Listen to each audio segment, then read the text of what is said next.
Hello everyone, कैसे हो आप सभी लोग। आई होप आप बहुत अच्छे होंगे और अच्छे से तैयारी भी चल रही होगी। सो आज हम करने वाले हैं मंथली एमसीक्यू सीरीज का part 9 for the month of मार्च। अगर आपने इसका प्रीवियस सेशन नहीं देखा है तो पार्ट नंबर 8 का जो लिंक है वो आपको यहाँ पे मिल जाएगा, ठीक है।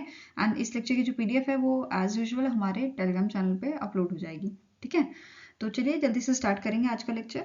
सो फर्स्ट यहाँ पे आपका क्वेश्चन है, in March 2024 the Reliance Industries Limited has acquired dash percent stake of a Paramount Global stake in Viacom 18 media private limited for ₹4,286 crore, ठीक है। तो कितना परसेंट स्टेक जो है यहाँ पे रिलायंस इंडस्ट्रीज लिमिटेड ने एक्वायर किया है? तो आंसर है इज 13.01%, ठीक है। कितना परसेंट? 13.01%। और इसी के साथ इनका जो शेयर हो जाता है पैरामाउंट ग्लोबल में, it is 70.49%। Earlier it was 57.48 and now it is 70.49%।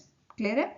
Next question है, name the company that has launched Agre and Akshay, the 5th and 6th ship of anti-submarine warfare shallow watercraft project for Indian Navy in Kolkata, West Bengal, ठीक है। तो in month of March Kolkata waste Bengal में जो Garden Reach Ship Builders and Engineers Limited है, इस company ने launch किया था अग्रे और अक्षय, जो 5th और 6th शिप थे आपके anti submarine warfare shallow watercraft project के, ठीक है। ये चीज क्लियर है। अब इसकी अगर स्पेसिफिकेशन देखें तो ये जो आपके शिप्स हैं इनकी लेंथ है 77.6 मीटर्स, विड्थ इसकी है 10.5 मीटर्स, डिस्प्लेसमेंट की बात करें 900 टन्स की, एंड स्पीड इसकी है ओवर 1800 नॉटिकल माइल्स। क्लियर है।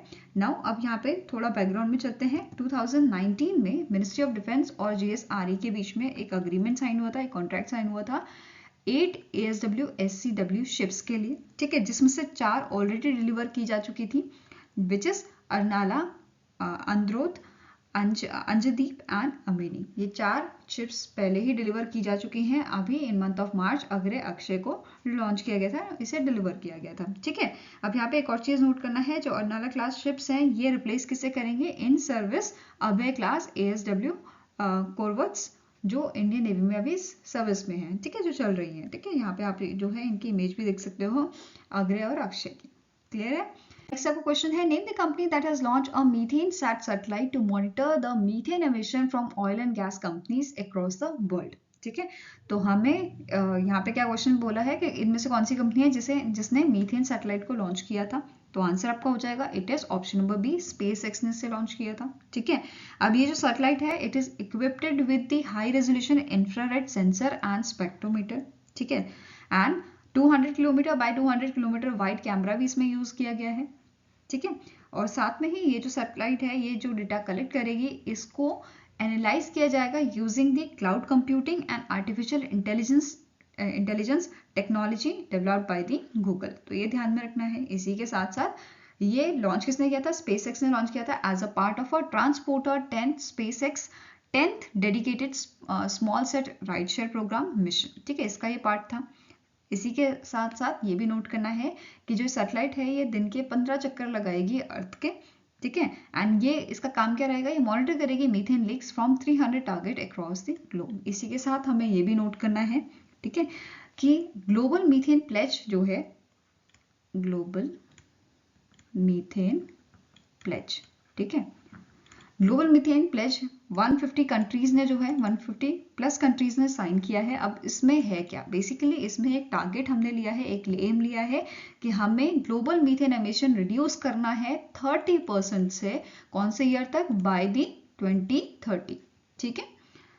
Next है, the Ordnance Factory Day is annually observed across India by the Ordnance Factory Board on dash to commemorate the establishment of first Ordnance Factory in India, ठीक है।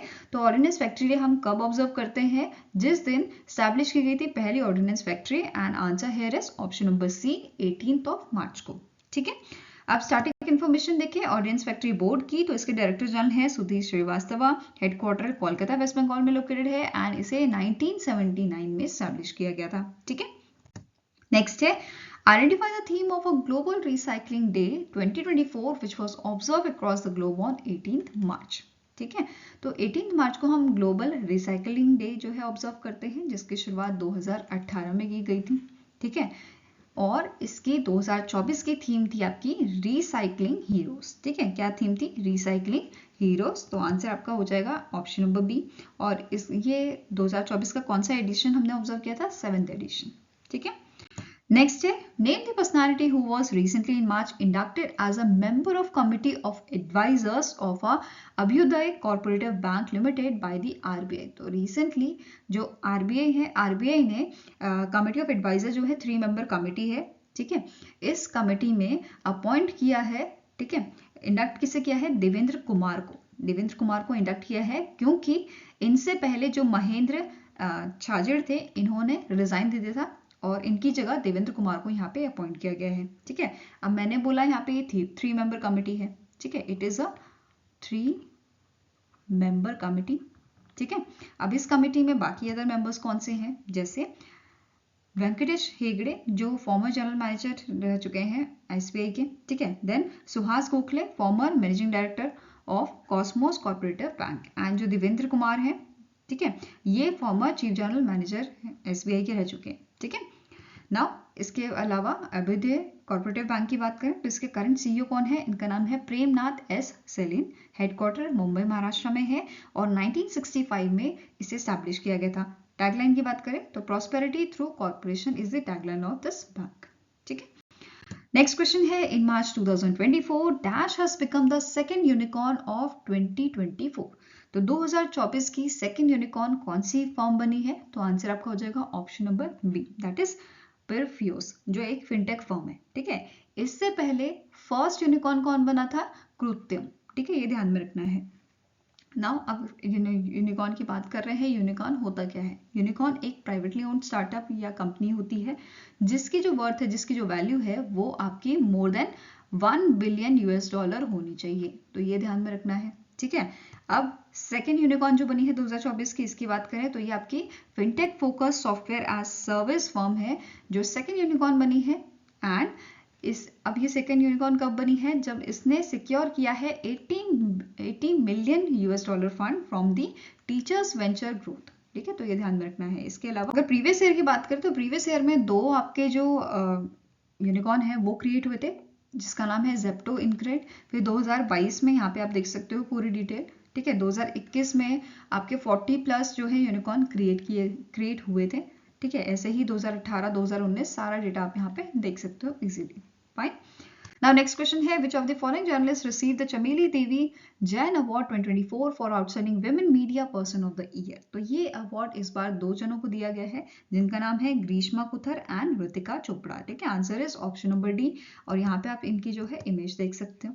ठीक है, she is Greeshma Kuthar and the next one is Ritika Chopra.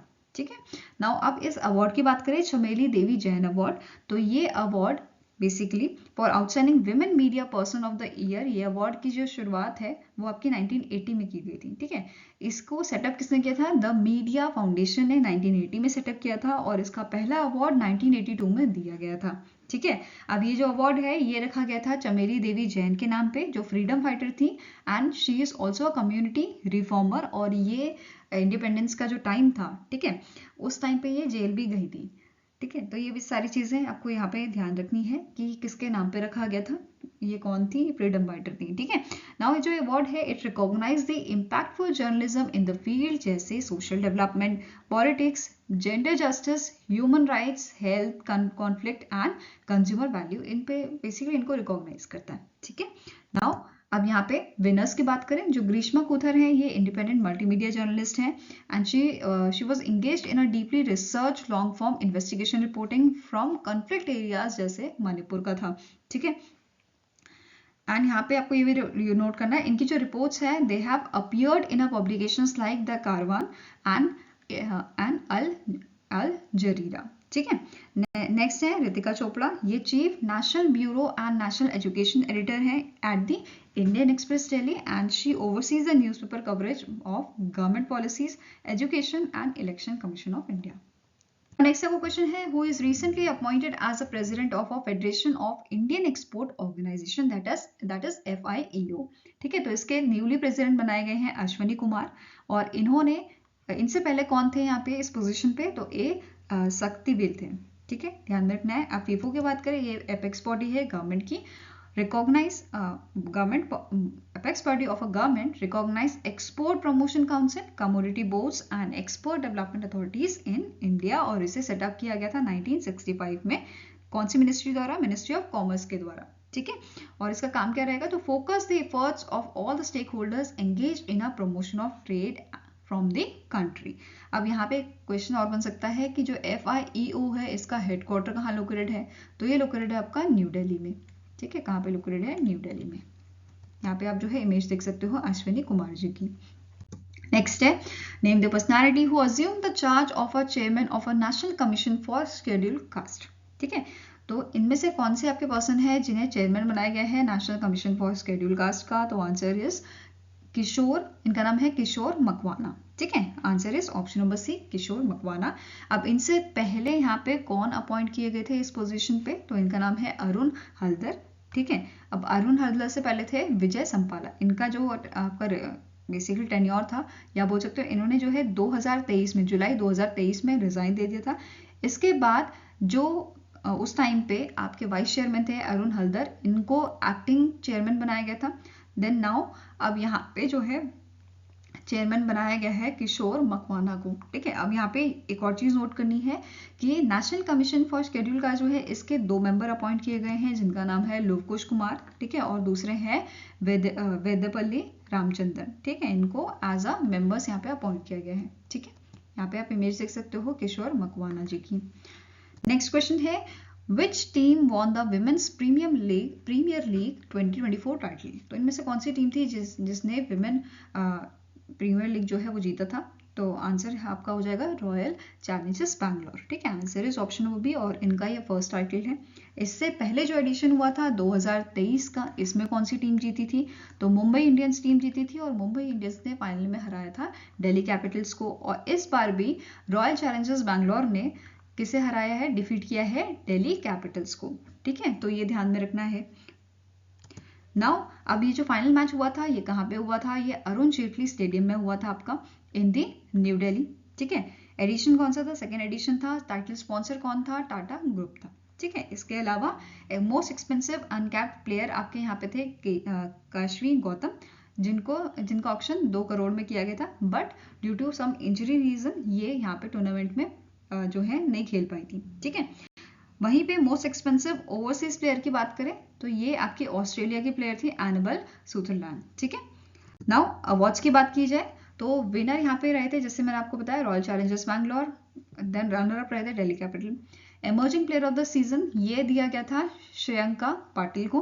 Then Deepti Sharma को most valuable player.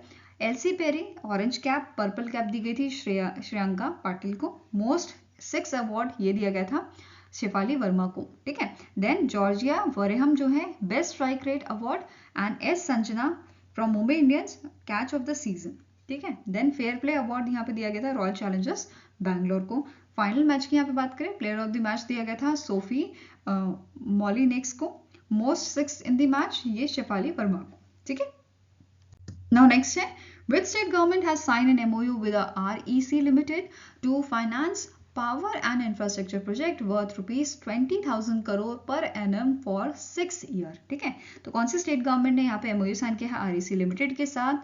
It is Rajasthan government, ठीक है। Answer is option number ई। अब यहाँ पे जो REC लिमिटेड है ये जो लोन्स होंगे जैसे पावर से रिलेटेड, पावर सेक्टर से रिलेटेड, या मेट्रो रोड्स हाईवे या एयरपोर्ट या IT इंफ्रास्ट्रक्चर से रिलेटेड जो भी यहाँ पे प्रोजेक्ट्स होंगे उनको फाइनेंस कौन करेगा? REC लिमिटेड करेगा, ठीक है। ये क्लियर है। नाउ MOU यहाँ पे साइन किया गया था इन द प्रेजेंस ऑफ भजन लाल शर्मा जो राजस्थान के चीफ मिनिस्टर हैं, देन अमृत लाल मीना जो सेक्रेटरी है मिनिस्ट्री ऑफ कोल के, ठीक है, एंड विवेक कुमार दिवंगन जो आपके CMD हैं REC लिमिटेड के, ठीक है। इसी के साथ राजस्थान गवर्नमेंट ने यहाँ पे बहुत सारे अग्रीमेंट साइन किए थे जिसका आपका अमाउंट है 1.6 लाख करोड़, और ये आपका जो अग्रीमेंट है ये साइन किया गया था बहुत सारे सेंट्रल पब्लिक सेक्टर अंडरटेकिंग के साथ जो पावर मिनिस्ट्री के अंडर आते हैं, ठीक है, power ministry and coal ministry के अंडर आते हैं, ठीक है। नेक्स्ट आ जाता है the former chief of naval staff admiral Lakshmi Narayan Ramdas recently in March passed away. He was honored with the Raman Magasya Award for Peace and International Understanding in which year for his efforts to build peace between Pakistan and India. तो यहाँ पे जो farmer chief of naval staff है जिनका अभी देहांत हो गया है, ठीक है, ये जो है ये 13th chief of naval staff बने थे, जिनका टेन्योर आपका 1990 से, ठीक है, दिसंबर 1990 से ये आपका 1993 तक चला था, ठीक है, सितंबर 1993 तक चला था, और इसके बाद इनका रिटायरमेंट हो गया था 1944 में, ठीक है। तो अब यहाँ पे आपको एक चीज़ नोट करनी है कि 1944 में जब इनका रिटायरमेंट हो गया था, इसके बाद इन्होंने यहाँ पे पार्टनरशिप की थी 24 like minded Indians and Pakistanis in Lahore, किस चीज़ के लिए, to open a public dialogue for reconciliation and peace, and this led to the formation of a Pakistan India People's Forum for Peace and Democracy, ठीक है, जिसकी वजह से इनको रमन मगस्य अवार्ड दिया गया था, ठीक है। अब यहाँ पे इसी वजह से स्टोरी मैंने आपको बताई है, और ये अवार्ड दिया गया था 2004 में, ठीक है, ये क्लियर हुआ। अब इनिशियली ये जो है वाइस चेयर थे इंडिया ब्रांच के, ठीक है, and became the chair in the 1996, ठीक है, ये सारी चीज़ ध्यान में रखनी है। अब 2004 में इन्हें जो रमन मगस्य अवार्ड मिला था, इन्होंने ये अवार्ड शेयर किया था इब्न अब्दुल रहमान के साथ, who was the founding chair of a Pakistan branch of a Pakistan India People's Forum for Peace and Democracy। इसी के साथ जो आपके एडमिरल लक्ष्मी नारायण रामदास जी हैं, इनको वीर चक्र भी दिया गया था, ठीक है, 1971 में दिया गया था for the 1971 Indo Pakistan war, ठीक है, उन्होंने यहाँ पे बहुत अच्छा जो है परफॉर्म किया था, जिसकी वजह से उन्हें वीर चक्र यहाँ पे दिया गया था, ठीक है। नेक्स्ट है, name the portal on which the department of fishery successfully inaugurated the integration of a Kisan credit card fishery scheme to transform access to credit facilities for fisheries fish farmers and stakeholders. तो यहाँ पे कौन से portal में basically integrate किया गया है, ठीक है, तो आंसर आपका हो जाएगा इट इज जन समर्थ पोर्टल। कौन सा पोर्टल है, जन समर्थ पोर्टल, ठीक है। इसकी वजह से क्या होगा कि जो फैसिलिटी है यहाँ पे, ये आप आसानी से, जो क्रेडिट फैसिलिटीज हैं वो आसानी से यहाँ पे एक्सेस कर पाओगे, ठीक है। अब इसका एम क्या था, इसको इंटीग्रेट करने का, टू स्ट्रीमलाइन द प्रोसेस, ये डिजिटाइज करेगा वर्कफ्लो को एंड प्रोवाइड करेगा एफिशिएंट लोन मैनेजमेंट सर्विसेज, ठीक है, एंड एनहांस करेगा ट्रांसपेरेंसी एंड एक्सेसिबिलिटी, तो ये ध्यान में रखनी है, ठीक है। नेक्स्ट क्वेश्चन है, the department of food and public distribution have signed MOUs with which among the following organisation to transform fair price shops across India. तो ये अग्रीमेंट यहाँ पे, ये MOU जो है department of food and public distribution ने sign किया है small industries development bank of India and national institute for entrepreneurship and small business development के साथ, विच इज NIESBUD, ठीक है। तो both A and B is the right answer.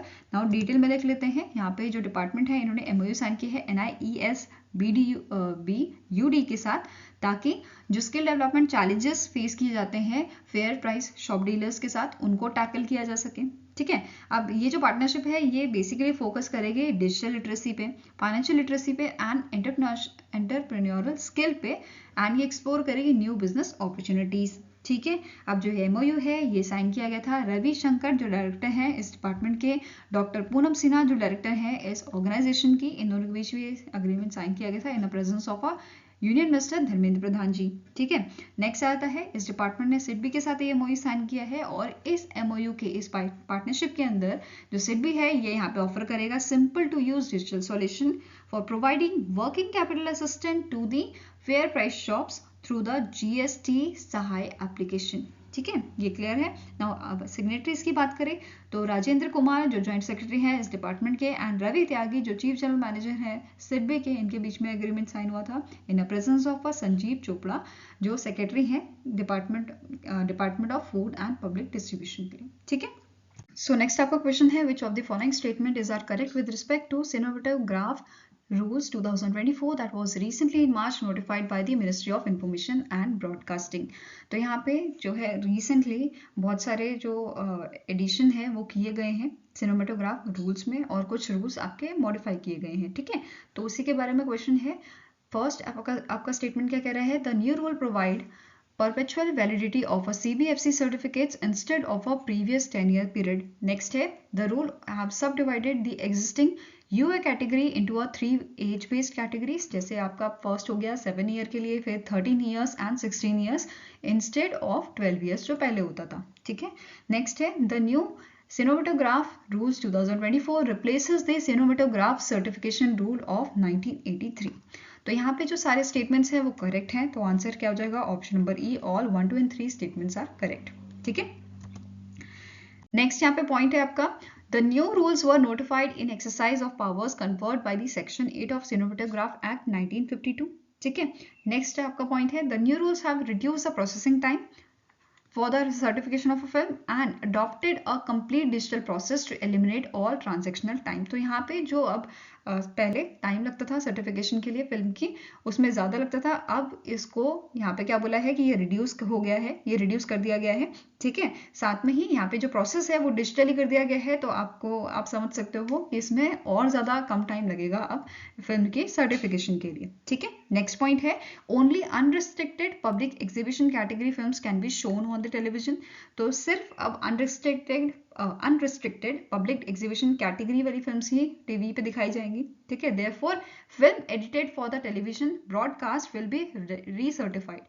तो देखो, जैसे अगर let's take the example ABC film है, इस फिल्म को जो है कुछ यहाँ पे कमियां निकाल दी सेंसर बोर्ड ने। ठीक है, तो अब उसको दोबारा से यहाँ पे जो है एडिट करके उनको दिखाया जाएगा और वो फिर से इसको सर्टिफाइड करेंगे। ठीक है, ये चीज क्लियर हुई, उसके बाद ही इसको टीवी पे दिखाया जाएगा। Fine, now it is stated that the movies और feature film should have accessibility feature. ठीक है, तो ये यहाँ पे क्या बोला है, ये मैंडेटरी है कि इसमें एक्सेसिबिलिटी फीचर होना चाहिए for certification to make it inclusive for disabled person. ठीक है, नाउ लास्ट पॉइंट आपका इंपॉर्टेंट है, क्योंकि यहाँ पे वुमेन की रिप्रेजेंटेशन जो बोर्ड में है वो बताई गई है कि ये इंश्योर करना है the representation of a women. It is stipulated that 1/3 of the member of a CBC board, CBFC board. ठीक है, सीबीएफसी बोर्ड में 1/3 मेंबर विमेन्स होनी चाहिए एंड सीबीएफसी एडवाइजरी पैनल में आपकी जो विमेन्स हैं वो प्रेफरेबली हाफ होनी चाहिए। ठीक है, हाफ शैल बी विमेन, ये यहाँ पे मेंशन किया गया है। Now next question है, ethanol 100 fuel recently in March launched by the Petroleum Ministry is currently accessible in how many states or a UT? ठीक है, तो देखो ethanol 100 fuel क्या है, ये बेसिकली आपका फ्यूल है जो आपका लाया गया है गैसोलीन को रिप्लेस करने के लिए। ठीक है, तो ये ध्यान में रखना है। अब जो ये एथेनॉल 100 फ्यूल है, इसे लाया क्यों गया है, क्योंकि ये पॉल्यूशन कम करता है, ग्रीन हाउस गैसेस इसमें कम एमिट होती हैं। ठीक है, ये एनवायरनमेंट के लिए अच्छा है और ये आने वाले टाइम में फॉसिल फ्यूल से जो हमारी डिपेंडेंसी है उसको भी कम करेगा। तो इसका इस एम की वजह से इसको यहाँ पे जो है लाया गया है, लॉन्च किया गया है पेट्रोलियम मिनिस्ट्री के द्वारा। ठीक है, अब ये एक्सेसिबल कितनी स्टेट्स में है या यूटी में है, तो 15 जगहों पे ये जो है एक्सेसिबल है अभी। ठीक है, आंसर क्या हो जाएगा आपका ऑप्शन नंबर डी। नाउ कौन कौन से स्टेट्स में या कौन कौन से प्लेसेस में ये अभी एक्सेसिबल है, तो उत्तर प्रदेश में। ठीक है, देन महाराष्ट्र, कर्नाटका, दिल्ली में, ठीक है, और तमिलनाडु में। तो ये ध्यान में रखना आपको, इन 5 जगहों पे ये एक्सेसिबल है अभी। ठीक है, अब E100 या एथेनॉल 100 की बात करें तो इसे लॉन्च किया गया था Indian oil corporation limited retail outlet Irwin road service station पे।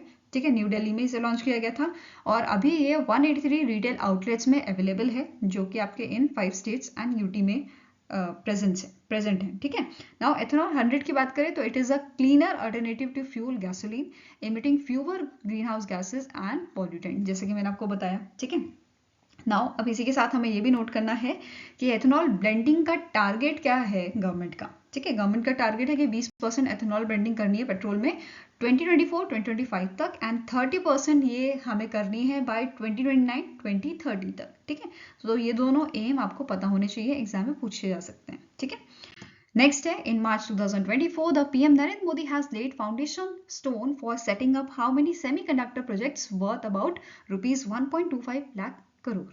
तो यहाँ पे पीएम मोदी जी ने जो है वर्चुअली एड्रेस की थी इंडियाज डेकेड चिप्स फॉर विकसित भारत। ठीक है, इस इवेंट के दौरान ही यहाँ पे फाउंडेशन स्टोन रखा गया था 3 सेमीकंडक्टर प्रोजेक्ट्स का। ठीक है, तो आंसर आपका हो जाएगा it is option number A. 3 यहाँ पे सेमीकंडक्टर प्रोजेक्ट्स का फाउंडेशन स्टोन रखा है पीएम मोदी जी ने। ठीक है, जिनका आपका अमाउंट वैल्यू कितनी है 1.25 लाख करोड़। ठीक है, जिसका कॉस्ट है 1.25 लाख करोड़। ठीक है, अब ये 3 जो सेमीकंडक्टर आपके प्रोजेक्ट्स हैं उनकी बात कर लेते हैं। पहला आपका है धोलेरा गुजरात में। ठीक है, इसे सेटअप कौन करेगा, ये सेटअप किया जाएगा टाटा इलेक्ट्रॉनिक्स प्राइवेट लिमिटेड के द्वारा under the modified scheme for setting up semiconductor fabs in India.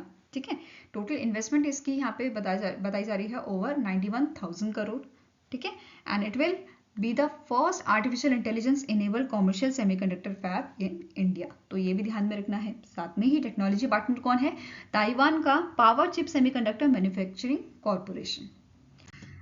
अब बाकी दो हमारी जो फैसिलिटी है सेमीकंडक्टर की वो देख लेते हैं, जैसे Morigaon OS80 facility which is outsource semiconductor assembly and test facility. ये फैसिलिटी भी हमारा Tata electronics private limited setup करेगा under the modified scheme for semiconductor assembly, ठीक है। नाउ इसके अलावा यहाँ पे इसे सेटअप कहाँ किया जाएगा? मोरीगांव असम में। टोटल इन्वेस्टमेंट इसकी बताई जा रही है 27,000 करोड़ की एंड इसकी कैपेसिटी क्या है? 48 मिलियन पर डे की। वेयरएज जो सानंद OS80 फैसिलिटी है जो आपकी गुजरात में है अगेन, ठीक है, इसे सेटअप कौन करेगा? CG power and industrial solution limited under the modified scheme for semiconductor, ठीक है। और टोटल इन्वेस्टमेंट इसकी कितनी है? 7,500 करोड़ की एंड टेक्निकल पार्टनर्स यहाँ हमें देखने को मिल रहे हैं, ठीक है, जापान के which is Renesas electronics corporation and Thailand की आपकी कंपनी है स्टार्स माइक्रो इलेक्ट्रॉनिक्स। तो ये दोनों यहाँ पे टेक्निकल पार्टनर्स रहेंगे एंड अगर कैपेसिटी की बात करें तो ये आपकी रहेगी 15 मिलियन पर डे की, ठीक है। नाउ नेक्स्ट क्वेश्चन है which state hosted the integrated tri service fire power and manoeuvre exercise, जिसका नाम है भारत शक्ति। अब जो ये एक्सरसाइज थे इसमें इंडिया की जो 3 फोर्सेस हैं, इंडियन आर्मी, इंडियन एयरफोर्स और इंडियन नेवी, इन्होंने अपने जो वेपन्स हैं उनको शोकेस किया था, ठीक है। और ये आपकी हेल्ड हुई थी पोखरन राजस्थान में। तो answer is option number C. अब ये जो एक्सरसाइज है इसे ऑब्जर्व किया था PM Narendra Modi and 30 nation से फॉरेन डेलीगेट्स ने, ठीक है। साथ में जैसे कि मैंने आपको बताया ये ट्राई सर्विस ड्रिल थी। इंडियन आर्मी, इंडियन नेवी और इंडियन एयरफोर्स, इन तीनों ने यहाँ पे जो है अपने वेपन्स को शोकेस किया था और इसे होस्ट किया था इंडियन आर्मी ने, ठीक है। यहाँ पे शोकेस किए गए थे वेपन्स। इंडियन आर्मी ने कौन कौन से वेपन शोकेस किए थे? T-90 tanks, main battle tank Arjun, K9 Vajra, Dhanush, Sarang gun system, Akash weapon system, logistic drones, robotic mules, advance light helicopter, इन सब का शोकेस यहाँ पे किया गया था, ठीक है। देन इंडियन नेवी ने naval anti ship missile, autonomous cargo carrying aerial vehicles, expendable aerial target, ये सारे यहाँ पे शोकेस किए थे, ठीक है। इंडियन एयरफोर्स द्वारा शोकेस किया गया था indigenously developed light combat aircraft Tejas, light utility helicopters, advanced light helicopters MK4 Dhruv, then Prachand helicopters, ठीक है। ये सारी चीजें यहाँ पे शोकेस की गई थी इन तीनों आर्मी द्वारा, ठीक है। नेक्स्ट है in which city of Maharashtra prime minister Narendra Modi recently in March inaugurated the Marathwada rail coach factory. तो इनमें से कौन सी जगह है, कौन सी सिटी है जहां पे इस रेल कोच फैक्ट्री को इनॉग्रेट किया था पीएम नरेंद्र मोदी ने? तो आंसर आपका हो जाएगा इट इज लातूर, ठीक है। Answer is option number D.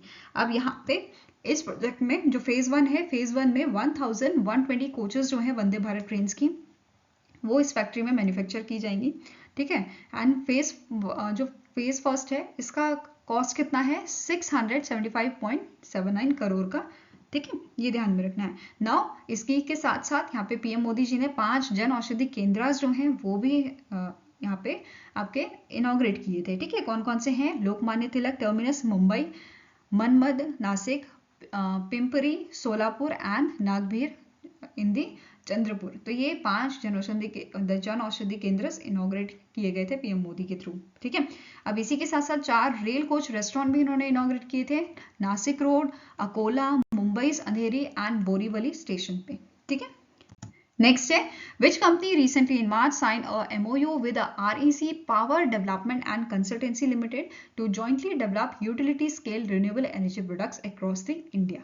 तो REC power development and consultancy limited ने MOU साइन किया है BHEL के साथ, ठीक है, भारत हेवी इलेक्ट्रिकल लिमिटेड के साथ। अब ये दोनों मिलकर स्टैब्लिश करेंगे स्पेशल पर्पस व्हीकल डेवलप करने के लिए रिन्यूएबल एनर्जी प्रोडक्ट्स को, ठीक है। ये क्लियर हुआ। नाउ स्टैटिक इन्फॉर्मेशन देख लेते हैं। जो REC power development and consultancy limited है इसके चेयरमैन है विवेक कुमार देवंगन, CEO कौन है? राजेश कुमार। 2007 में इसकी शुरुआत की गई थी और गुरुग्राम हरियाणा में इसका हेडक्वार्टर है, क्लियर है। नाउ नेक्स्ट है भारत हेवी इलेक्ट्रिकल लिमिटेड। इसके आपके CMD हैं कोपू सदाशिव मूर्ति, हेडक्वार्टर न्यू दिल्ली में लोकेटेड है और 1964 में इसको इनकॉर्पोरेट किया गया था, ठीक है। नाउ नेक्स्ट आपका क्वेश्चन है Vladimir Putin won the Russian presidential election for dash term. तो व्लादिमीर पुतिन जो है 5th टर्म के लिए इनको जो है इलेक्ट किया गया है, ठीक है, तो आंसर हो जाएगा ऑप्शन नंबर बी। और इनका जो टेन्योर है वो 6 साल का रहेगा। और इसी के साथ जो व्लादिमीर पुतिन है ये लॉन्गेस्ट सर्विंग रशियन लीडर बन जाते हैं सिंस जोसेफ स्टेलिन। ठीक है, अब इनके टेन्योर की बात करें, इन्होंने प्रेसिडेंट जो है एज ए प्रेसिडेंट सर्व किया है 2000 से 2004 के बीच में, 2004 से 2008, देन 2012 से 2018, 2018 से 2024 एंड नाउ इनका 5th टर्म के लिए इलेक्ट हुए हैं। ठीक है, इसी के साथ साथ ये पीएम भी रह चुके हैं रशिया के 2008 से 2012 के बीच में। ठीक है, नाउ नेक्स्ट है इन्हें जो टाइम मैगजीन है, times person of the year भी बनाया था 2007 में, तो ये भी नोट करना है। नाउ रशिया के अभी करंट प्राइम मिनिस्टर कौन है, इनका नाम है मिखाइल मिशुतिन, कैपिटल इसकी मॉस्को है और करेंसी क्या है, रूबल, रशियन रूबल। ठीक है, नेक्स्ट है which among the following defense forces has launched the Signals Technology Evaluation and Adaptation Group, that is STEAG, a first of its kind specialized technology unit to enhance its communication infrastructure। तो ये कौन सी defence force ने launch किया है, तो ये Indian army ने launch किया है। ठीक है, आंसर क्या हो जाएगा यहाँ पे, ऑप्शन नंबर ए। आप STEAG की बात करें, ठीक है, इसका क्या फंक्शन रहेगा, ये कैरी आउट करेगा technical scouting, evaluation, development, management of a core information and communication technology solutions. ठीक है, ये प्रोवाइड करेगा यूजर इंटरफेस सपोर्ट। कैसे प्रोवाइड करेगा, मेंटेन करके और अपग्रेड करके अवेलेबल जो टेक्नोलॉजीज हैं आपकी उनको। ठीक है, साथ में ही ये जो यूनिट है ये डेवलप करेगी कस्टमाइज टेक्नोलॉजी, किस चीज़ के लिए, wide range of wired and wireless systems के लिए, जिसमें आपका इलेक्ट्रॉनिक एक्सचेंज आ जाएगा, mobile communication, software defined radios, electronic warfare systems आ जाएंगे इसमें, 5G 6G नेटवर्क्स, ये सारे इसमें इंक्लूड किए गए हैं। ठीक है, इसी के साथ इसको हेड कौन करेगा, इसके हेड कौन होंगे, कॉलोनियल रैंक ऑफिसर होंगे from the corps of signals. ठीक है, STEAG यूनिट जो है the STEAG unit with a strength of around 280 person. ठीक है, तो इसमें 280 पर्सन शामिल होंगे, will operate under the signal directorate, and ये आपकी यूनिट रहेगी दिल्ली बेस्ड यूनिट। ठीक है, नेक्स्ट है Kapil Dev Prasad, a renowned handloom artist, recently in March passed away. He was honored with the Padma Shri award for the art in dash. तो कौन से year में इन्हें पद्मश्री से नवाजा गया था, तो 2023 में। ठीक है, यहाँ पे आप इमेज देख सकते हो। ठीक है, नेक्स्ट क्वेश्चन है as per the world happiness report 2024 which country has been named the world's happiest country. तो वर्ल्ड की हैप्पीएस्ट कंट्री कौन सी है, इट इज फिनलैंड। और फिनलैंड को ये आपका जो टाइटल है वो 7th ईयर लगातार मिला है। ठीक है, अब ये जो रिपोर्ट है ये रिलीज की गई थी इंटरनेशनल हैप्पीनेस डे के दिन, इंटरनेशनल हैप्पीनेस डे के दिन ये रिलीज की थी, जो 20 मार्च को हम मनाते हैं। ठीक है, ये क्लियर है। और ये रिपोर्ट जो है इसका 12th एडिशन इस बार रिलीज किया गया था 2024 में। क्लियर है। अब फिनलैंड जो है वो टॉप पे है, बट इंडिया की रैंक क्या है, इंडिया की रैंक थी आपकी 126 रैंक। ठीक है, नाउ जो ये रिपोर्ट है ये बेस्ड होती है 6 प्राइमरी फैक्टर्स पे। कौन कौन से फैक्टर्स हैं, GDP per capita, social support, healthy life expectancy, ठीक है, फ्रीडम, जेनरोसिटी एंड करप्शन। तो ये फैक्टर्स आपके थे जिस पे ये रिपोर्ट इनको एनालिसिस करके इवैल्यूएट करके इन पे बेस्ड ये रिपोर्ट बनाई जाती है। ठीक है, टॉप 5 कंट्रीज की बात करें तो पहला नंबर फिनलैंड का था, then Denmark, Iceland, Sweden and Israel. वहीं पे टॉप 3 अनहैप्पीएस्ट कंट्रीज आपकी थी अफगानिस्तान, लेबनान एंड लेसोथो। ठीक है, ये ध्यान में रखना है। अब मैंने बात की थी यहाँ पे इंटरनेशनल हैप्पीनेस डे की, 20 मार्च को इसे ऑब्जर्व करते हैं हम, और इसकी थीम थी हैप्पियर टुगेदर। 2024 की थीम थी हैप्पियर टुगेदर। ठीक है, यहाँ पे आप कुछ कंट्रीज देख सकते हो जिनकी रैंक आपको पूछी जा सकती है। पहले तो इंडिया के जो आपके नेबरिंग कंट्रीज हैं, पाकिस्तान इसकी 108 रैंक थी, China 60 rank, Nepal 93, then Sri Lanka 128, Bangladesh की 129। तो ये हमारे पड़ोसी देश हो गए। ठीक है, अब रशिया जो हमारा दोस्त है इसकी रैंक थी 72, मलेशिया 59, जापान की 51, यूके की 20, यूएई की 22, यूएसए की 23 एंड पनामा भी रिसेंटली न्यूज में था, क्योंकि पनामा जो है एज अ 97 मेंबर ज्वाइन किया था इंटरनेशनल सोलर अलायंस को। तो इसकी रैंक भी आपको पता होनी चाहिए, विच इज 39 रैंक। ठीक है, नेक्स्ट है the world oral health day is annually observe across the globe on. World oral health day हम ऑब्जर्व करते हैं 20 मार्च को। ठीक है, answer is option number C. अब यहाँ पे आपको पता होना चाहिए इस डे को ऑब्जर्व कौन करता है, FDI world dental federation observe करती है इसे, ठीक है। और यहाँ पे एक कैंपेन भी लॉन्च किया गया था, 3 साल का कैंपेन है 2024 से 2026 का, जिसका थीम था a happy mouth is a happy body, a happy mouth is a happy body. और इस कैंपेन का मैस्कॉट था टूथी, यहाँ पे आप इमेज देख सकते हो, बड़ा क्यूट सा आपका मैस्कॉट है, ठीक है।